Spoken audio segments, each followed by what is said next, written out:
जय हिंद साथियों, कैसे हैं आप सभी। आशा करते हैं साथियों आप सभी अच्छे होंगे और आपकी पढ़ाई भी एकदम अच्छे तरीके से चल रही होगी। साथियों आज के जो टॉपिक होने वाला है वो झारखंड पुलिस कांस्टेबल 2024 में जो हिंदी का पेपर नंबर 2 होता है साथियों, उसी का प्रैक्टिस सेट नंबर 66 है। साथियों इसके पहले आप लोगों के लिए 65 प्रैक्टिस सेट ऑलरेडी प्रोवाइड करवाई जा चुकी है, तो आप लोग जाके वीडियो देख सकते हैं और अपनी तैयारी का अंदाजा भी लगा सकते हैं। साथ ही साथ आपका फिजिकल भी एकदम बेहतरीन ढंग से चल रहा होगा, ऐसी हमारी तरफ से पूरी आशा है साथियों। तो चलिए वीडियो को स्टार्ट करते हैं। साथियों गद्यांश को पढ़ना है और पूछे गए प्रश्नों का उत्तर आपको देना है। तो चलिए गद्यांश को ध्यानपूर्वक पढ़ते हैं, उसके बाद आप पूछे गए प्रश्नों का उत्तर दीजिएगा। साथियों आप लोग गद्यांश को ध्यानपूर्वक पढ़िएगा, ठीक है। अगर एक बार में आप गद्यांश को नहीं समझ पाते हैं तो आप दोबारा पढ़ लीजिएगा, उसके बाद ही आप प्रश्न उत्तर देने का प्रयास करिएगा, ठीक है। तो चलिए गद्यांश को पढ़ते हैं।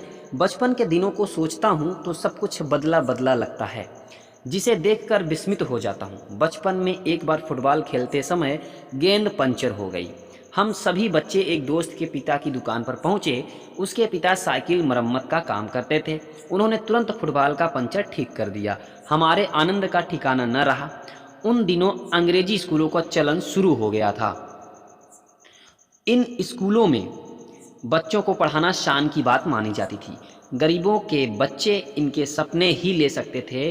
कुछ बड़े घरों के बच्चे ही इनमें पढ़ने जाते थे। समाज में अमीर गरीब का भेद अधिक था, ठीक है। तो साथियों ये था आपका गद्यांश, बहुत ज़्यादा बड़ा नहीं था, एकदम छोटा गद्यांश था। अब इसी गद्यांश को पढ़ने के बाद आपको पूछे गए प्रश्नों का उत्तर देना है। तो चलिए पूछे गए प्रश्नों का उत्तर देने का प्रयास करते हैं।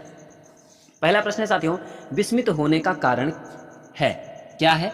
बचपन के दिन, सोचना, तेज बदलाव, यूं ही। तो विस्मित होने का क्या कारण है साथियों? तेज बदलाव, ठीक है। तो तेज बदलाव आपका बिल्कुल राइट आंसर होगा। समाज में किसका भेद था? स्त्री पुरुष का, बच्चों का, अमीर गरीब का, गोरे काले का। किसका भेद था साथियों समाज में? तो अभी आपने गद्यांश को पढ़ा होगा, तो अमीर गरीब का भेद था, ठीक है। सबसे लास्ट वाली लाइन में देखे होंगे। तो अगला प्रश्न है साथियों, दोस्त के पिताजी क्या काम करते थे? साइकिल चलाते थे, साइकिल मरम्मत करते थे, फुटबॉल बेचते थे, फुटबॉल खरीदते थे। तो क्या करते थे? तो दोस्त के पिताजी साथियों क्या करते थे? साइकिल मरम्मत करते थे, ठीक है। साइकिल मरम्मत करते थे, ये आपका बिल्कुल राइट आंसर होगा। अगला प्रश्न है, उन दिनों किसका चलन शुरू हो गया था? अंग्रेजी स्कूलों का, फुटबॉल का, हिंदी पढ़ने का, साइकिल चलाने का। तो उन दिनों किसका चलन शुरू हो गया था साथियों? अंग्रेजी स्कूलों का, ठीक है। अगला प्रश्न है, बड़े घरों के बच्चे से क्या अभिप्राय है? बड़े घरों में रहने वाले बच्चे, पैसे वाले लोगों के बच्चे, सुंदर बच्चे, एक साथ रहने वाले बच्चे। तो साथियों बड़े घरों के जो बच्चे से अभिप्राय है वो है पैसे वाले लोगों के बच्चे, ठीक है। अगला प्रश्न है, अब गद्यांश वाला प्रश्न नहीं साथियों, अब 5 प्रश्न ही गद्यांश से रिलेटेड होते हैं। अगला प्रश्न है, सही अर्थ वाला शब्द युग्म नहीं है। तो नहीं है और है में विशेष ध्यान दीजिएगा, अक्सर एग्जाम में यही प्रश्न गलत होते हैं जल्दबाजी के चक्कर में। तो साथियों अनिल अनल यानी हवा आग, अली और अली भौरा सखी, आदि आदि आरंभ अभ्यस्त, जलज जलद कमल समुद्र। तो साथियों सही जो अर्थ वाला शब्द युग्म नहीं है वही आपको बताना है। तो साथियों जलज जलद जो है वो आपका युग्म सही नहीं है। जलज और जलज, जलज और जलद जो है, जलज का मतलब कमल हुआ और जलद का मतलब साथियों क्या होता है? बादल होता है, ठीक है, न कि समुद्र होता है। तो इसलिए आपका यह वाला उत्तर बिल्कुल राइट होगा, बाकी सारे आपके सही हैं, ये आपका गलत है। अगला प्रश्न है, सदा ही बहुवचन में प्रयुक्त होने वाला शब्द है घर, प्रत्येक, दर्शन, सोना। तो सदा ही बहुवचन में प्रयुक्त होने वाला शब्द है, आपको बताना है। तो साथियों दर्शन जो है वो सदा ही बहुवचन में प्रयुक्त होने वाला शब्द है, ठीक है। सदा बहुवचन में प्रयुक्त होने वाले कुछ महत्वपूर्ण शब्द हैं जैसे दर्शन, आंसू, प्राण, बाल, हस्ताक्षर, होश आदि। और सदा एक वचन में प्रयुक्त होने वाले कुछ महत्वपूर्ण शब्द हैं साथियों जनता, माल, सोना, सामग्री, सामान आदि। अगला प्रश्न है, सद्भावना शब्द में समास है, कौन सा समास है साथियों? अव्ययी भाव समास है, तत्पुरुष है, कर्मधारय है या फिर द्विगु समास है? तो कौन सा समास है? कर्मधारय समास है साथियों, ठीक है। सद्भावना, सद्भावना माने हो गया सच्ची भावना में, ठीक है। इसमें साथियों विशेषण विशेषिका संबंध है, अतः यहाँ कर्मधारय समास है। जिस समास के समस्त पद का उत्तर पद प्रधान हो तथा पूर्व पद व उत्तर पद में विशेष्य और विशेषण का संबंध हो वहाँ कर्मधारय समास होता है। जैसे देहलता, देह रूपी लता, प्राण प्रिय, प्राण के समान प्रिय, अधमरा, आधा है जो मरा, ठीक है। अगला प्रश्न है, निम्नलिखित शब्दों में से स्त्रीलिंग शब्द को पहचानिए। संसार, गौरव, समुदाय, अश्विनी। स्त्रीलिंग शब्दों को पहचानना है। तो साथियों क्या होगा? तो अश्विनी जो है वो आपका स्त्रीलिंग शब्द है, ठीक है। नक्षत्रों के नाम स्त्रीलिंग होते हैं, अतः अश्विनी शब्द स्त्रीलिंग है। स्त्रीलिंग शब्द होते हैं अश्विनी, रोहिणी, भरणी आदि। पुल्लिंग संसार, गौरव, समुदाय, राम, लोहा आदि, ठीक है, ये पुल्लिंग है। जिन शब्दों में लिंग, वचन, कारक आदि के कारण कोई परिवर्तन नहीं होता वह क्रिया कहलाते हैं, वचन कहलाते हैं, अव्यय कहलाते हैं या फिर वाच्य कहलाते हैं। तो क्या कहलाते हैं साथियों? वो अव्यय कहलाते हैं। जिन शब्दों में लिंग, वचन, कारक आदि के कारण कोई परिवर्तन नहीं होता उन्हें हम अव्यय कहते हैं, ठीक है। और साथियों अव्यय के 4 भेद होते हैं, एक क्रिया विशेषण, दूसरा संबंध बोधक, तीसरा समुच्चय बोधक और चौथा विस्मयादि बोधक, ठीक है। अगला प्रश्न है, निम्नलिखित कौन सा विकल्प विराम, भेद और उसके चिन्ह को सुमिलित नहीं करता? पूर्ण विराम, अल्प विराम, योजक चिन्ह, उद्धरण चिन्ह।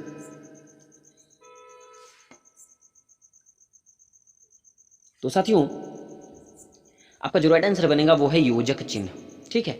योजक चिन्ह में ये फुल स्टॉप वाला सही नहीं है, ठीक है। तो योजक चिन्ह ये नहीं है, तो यह जो है सुमिलित नहीं है। बाकी पूर्ण विराम सही है, पूर्ण विराम सुमिलित है। अल्प विराम माने कामा सही है। उद्धरण चिन्ह भी सही है, ठीक है। तो योजक चिन्ह क्या होता है आपका? इस तरीके से योजक चिन्ह होता है। अगला प्रश्न है, पुरुषोत्तम अग्रवाल को उनकी किस रचना के लिए देवी शंकर अवस्थी स्मृति सम्मान प्रदान किया गया? विचार का अनंत, तीसरा रूख, संस्कृति, वर्चस्व और प्रतिरोध, अकथ कहानी, प्रेम की, कबीर की कविता और उनका समय। तो साथियों तीसरा रूख, पुरुषोत्तम अग्रवाल को उनकी किस रचना के लिए देवी शंकर अवस्थी स्मृति सम्मान प्रदान किया गया? तीसरा रूख के लिए, ठीक है। पुरुषोत्तम अग्रवाल को उनकी रचना तीसरा रुख के लिए 1966 में देवी शंकर अवस्थी स्मृति सम्मान प्रदान किया गया साथियों। अगला प्रश्न है, अवधी बोली का अन्य नाम है? कोशली, बनाफरी, बैगानी, मधेसी। तो अवधी बोली का अन्य नाम बताना है। तो साथियों कोशली जो है अवधी बोली का अन्य नाम है। अगला प्रश्न है, राग का विलोम है? अनुराग, विकार, द्वेष, ईर्ष्या। तो क्या है साथियों? द्वेष है, ठीक है। राग का जो विलोम होगा वह द्वेष है। राग का विलोम द्वेष है, विकार का विलोम अविकार है, जबकि ईर्ष्या शब्द किसी से जलन के संदर्भ में प्रयुक्त होता है साथियों, ठीक है। अगला प्रश्न है, निम्नलिखित वाक्यों में से एक शुद्ध वाक्य है, पहचानना है। कृपया एक गिलास पानी दीजिए। जो लोग बाहर जाना चाहते हैं वह जा सकते हैं। वह 7वीं कक्षा में पढ़ता है। सरयू नदी का पाठ बहुत लंबा है। तो साथियों शुद्ध वाक्य आपको बताना है। तो कृपया एक गिलास पानी दीजिए आपका शुद्ध वाक्य है। और इसमें देखिए आपको शुद्ध करके हम आपको दिखाते हैं। जो लोग बाहर जाना चाहते हैं वह जा सकते हैं, तो वह का जगह पे वे होगा, ठीक है। तो जो लोग बाहर जाना चाहते हैं वे जा सकते हैं, यह आपका शुद्ध वाक्य हो जाएगा। और वह 7वीं कक्षा में पढ़ता है, तो यहाँ पे 7वें के जगह पे साथियों 7वीं होगा, ठीक है। 7वीं कक्षा में पढ़ता है। सरयू नदी का पाठ बहुत लंबा है, तो यहाँ पे नदी नहीं, जब सरयू आप नदी का नाम ही ले लिए तो नदी बोलने की क्या जरूरत थी। तो यहाँ पे सरयू का पाठ बहुत लंबा है, ठीक है, नदी नहीं होगा, इसलिए आपका यह जो है अशुद्ध है। बाकी शुद्ध वाक्य सरयू का पाठ बहुत लंबा है, ठीक है। बाकी आप यहाँ पे डिटेल्स में देख सकते हैं। अगला प्रश्न है साथियों, जिसका उत्तर देकर खंडन किया गया हो। इस वाक्यांश के लिए एक शब्द है प्रत्युक्त, विवृत्ति, प्रत्युत्तर, प्रत्युच्चार। तो क्या होगा साथियों? तो प्रत्युक्त होगा। जिसका उत्तर देकर खंडन किया गया हो उसे प्रत्युक्त बोलते हैं।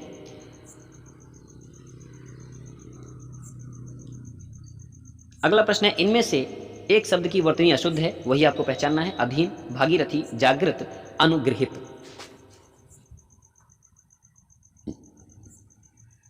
तो साथियों जागृत जो है आपका बिल्कुल वर्तनी की दृष्टि से अशुद्ध है। जागृत ऐसे नहीं साथियों, जागृत जो है इस तरीके से नहीं लिखा जाता। तो शुद्ध वर्तनी क्या होगा? जागृत, जागृत होगा, ठीक है।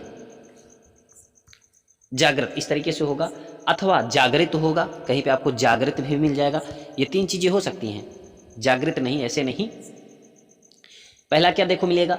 जागृत, या तो आपको इस तरीके से मिलेगा जागृत, या फिर जागरित, क्या जागरित मिलेगा, या फिर आपको मिलेगा जागृति, ठीक है, जागृति। ये तो ये सब शुद्ध वाक्य है। तो ये आपका अशुद्ध वाक्य था, ठीक है। अगला प्रश्न है, निम्नलिखित में से तद्भव शब्द अटारी का तत्सम रूप होगा? अंटारिका, अटालिका, अट्टालिका, अट्टालिका। क्या होगा साथियों? तो अटारी का तत्सम रूप अट्टालिका होगा। अगला प्रश्न है, वह बहुत खाता है। इस वाक्य में बहुत शब्द किस प्रकार का विशेषण है? निश्चित, परिमाणवाचक विशेषण, निश्चित, संख्यावाचक विशेषण, तुलनात्मक विशेषण, अनिश्चित परिमाणवाचक विशेषण। तो वह बहुत खाता है। तो साथियों इसमें क्या है, अनिश्चित परिमाणवाचक विशेषण है। ठीक है, जिन विशेषण शब्दों से वस्तु की अनिश्चित मात्रा का ज्ञान होता है वहां अनिश्चित परिमाणवाचक विशेषण होता है। वह बहुत खाता है, कितना खाता है कोई पता नहीं है निश्चितता का, तो इसलिए यहाँ पे क्या होगा, अनिश्चित परिमाणवाचक विशेषण होगा साथियों। अगला प्रश्न है, गाजीपुर में बोली जाने वाली प्रमुख बोली है कौन सी? अवधी, भोजपुरी, खड़ी बोली, बघेली। तो भोजपुरी साथियों, गाजीपुर में बोली जाने वाली जो प्रमुख भाषा है वो भोजपुरी है। ठीक है, उत्तर प्रदेश में सर्वाधिक बोली जाने वाली जो भाषा है वो भोजपुरी है। पूर्वांचल के अधिकतर जिलों में यह बोली प्रचलित है। सिद्धार्थनगर, संत कबीर नगर, गोरखपुर, देवरिया, कुशीनगर, मऊ, आजमगढ़, गाजीपुर, बलिया, वाराणसी इत्यादि जिलों में इसका प्रभुत्व है साथियों। ठीक है, जिसकी ध्वनि केवल मुख से निकलती है वे हैं वृत्ताकार स्वर, समृद्ध स्वर, अनुनासिक स्वर या फिर निर्नुनासिक स्वर। तो जिनकी ध्वनि केवल मुख से निकलती है साथियों उन्हें हम निर्नुनासिक स्वर कहते हैं। ठीक है, जब स्वर के उच्चारण में वायु केवल मुख से निकलती है तो उन्हें मौखिक या निर्नुनासिक स्वर कहते हैं, जैसे छोटा, बड़ा, छोटी, बड़ी, छोटाऊ, बड़ाऊ, ए ओ औ। ठीक है, निम्नलिखित में से कौन सा शब्द बहुवचन है? अनुज, गौ, गुरुजन, लेखक। बहुवचन साथियों, तो गुरुजन जो है वो आपका बहुवचन शब्द है, एक वचन आपका गुरु हो जाएगा। निम्नलिखित वाक्यों में से एक में संयुक्त क्रिया का प्रयोग नहीं हुआ है, वही आपको बताना है। मेरे हाथ से गिलास गिरा और टूट गया। मैं अपने घर में रहूँगा। स्वस्थ होना है तो तुमको दवा पीनी पड़ेगी। लड़का प्रसन्न होकर चलता बना। तो साथियों मैं अपने घर में रहूँगा, यह क्या है, संयुक्त क्रिया का प्रयोग नहीं हुआ है इसमें। ठीक है, बाकी में संयुक्त क्रिया का प्रयोग हुआ है। जो क्रिया दो या दो से अधिक धातुओं के मेल से बनती है उसे हम संयुक्त क्रिया कहते हैं। संयुक्त क्रिया में प्राय साथियों पहली क्रिया प्रधान होती है और दूसरी उसके अर्थ में विशेषता उत्पन्न करती है। ठीक है, अगला प्रश्न है, हरिमोहन अपनी बहन को पुस्तक देता है। वाक्य में रेखांकित पद में कारक बताना है। कर्म है, संप्रदान है, संबंध है या फिर अधिकरण कारक है। तो कौन सा कारक है साथियों? बहन को पुस्तक देता है, तो इसमें जो है संप्रदान कारक है। ठीक है, अब संप्रदान कारक कैसे हुआ? कर्ता द्वारा जिस संज्ञा के लिए कोई कार्य किया जाए, जिसे कुछ दिया जाए, वह संप्रदान कारक होता है। वैसे भी आप कारक की संख्या 8 जानते हैं और संप्रदान कारक का जो परसर्ग होता है साथियों, जो विभक्ति चिन्ह होते हैं उनको आपको याद होगा, वो आपको अच्छी तरीके से याद होगा कि को क्या होगा, संप्रदान कारक का ही परसर्ग है। ठीक है, को के लिए हेतु निर्मित वास्ते। निरी का संधि विच्छेद इनमें से क्या है? निधन री, निधन ईह, निरीधन ईह और निर्धन ईह। क्या होगा? तो साथियों आपका जो राइट आंसर बनेगा वो है निधन ईह। ठीक है, बन जाएगा निरीह। अब साथियों आपको बताना है कि यह कौन सी संधि है। तो साथियों इसमें जो है विसर्ग संधि होगी। ठीक है, यह विसर्ग संधि है। थोड़ा डिटेल में जानते हैं साथियों। विसर्ग के साथ जब स्वर या व्यंजन का मेल होता है तो उत्पन्न नए शब्द को हम विसर्ग संधि कहते हैं।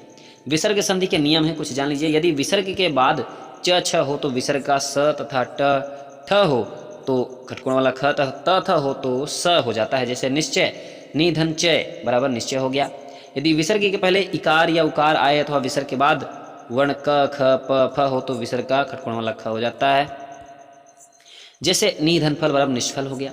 यदि विसर्ग के पहले छोटा हो और बाद में क ख प फ में से कोई वर्ण हो तो विसर्ग ज्यों का त्यों ही रहता है, जैसे प्रातःकाल प्रातःकाल। ठीक है, तो विसर्ग के बाद, विसर्ग के पहले अ हो और बाद में क ख प फ में कोई वर्ण हो तो वहाँ पे देखिए, यहाँ पे क है तो विसर्ग का विसर्ग बना रह गया। तो साथियों ये था आपका 25 प्रश्न। झारखंड पुलिस कांस्टेबल में साथियों 50 प्रश्न हिंदी के पूछे जाते हैं, जिसमें से एक प्रश्न 3 नंबर का, तो 150 नंबर का जो है हिंदी होती है और 25 नंबर का जीके जीएस, 25 नंबर का मैथ और रीजनिंग, तो कुल मिला के 300 नंबर का बनेगा। ठीक है, और 100 प्रश्न पूछे जाएंगे। तो इसलिए आप लोग हिंदी इंपॉर्टेंट है आप लोगों के लिए। हिंदी तो आप लोग कंप्लीट ही करिए, बहुत ही इंपॉर्टेंट है, स्कोरिंग सब्जेक्ट है। मैथ रीजनिंग भी आपको कंप्लीट ही करना है। जीके जीएस लगभग सबका वही होता है। तो साथियों सबका सेम है जीके जीएस में कंडीशन, किसी का 2 4 6 क्वेश्चन आगे पीछे, बस यही। बाकी स्कोरिंग सब्जेक्ट यही आपके, तो प्रैक्टिस करते रहिए, फिजिकल अपना करते रहिए साथियों। और वीडियो पसंद आई हो साथियों तो एक लाइक और चैनल को सब्सक्राइब जरूर करेगा, अपने साथियों तक शेयर जरूर करेगा। और पीडीएफ साथियों आप सभी को टेलीग्राम चैनल पे मिल जाएगा, लिंक मैं डिस्क्रिप्शन में डाल दूंगा, वहाँ से आप लोग टेलीग्राम चैनल को ज्वाइन करिएगा और पीडीएफ आसानी से प्राप्त कर पाइएगा। ठीक है, तो साथियों तब तक मिलते हैं अगली वीडियो के साथ, तब तक के लिए जय हिंद, नमस्कार।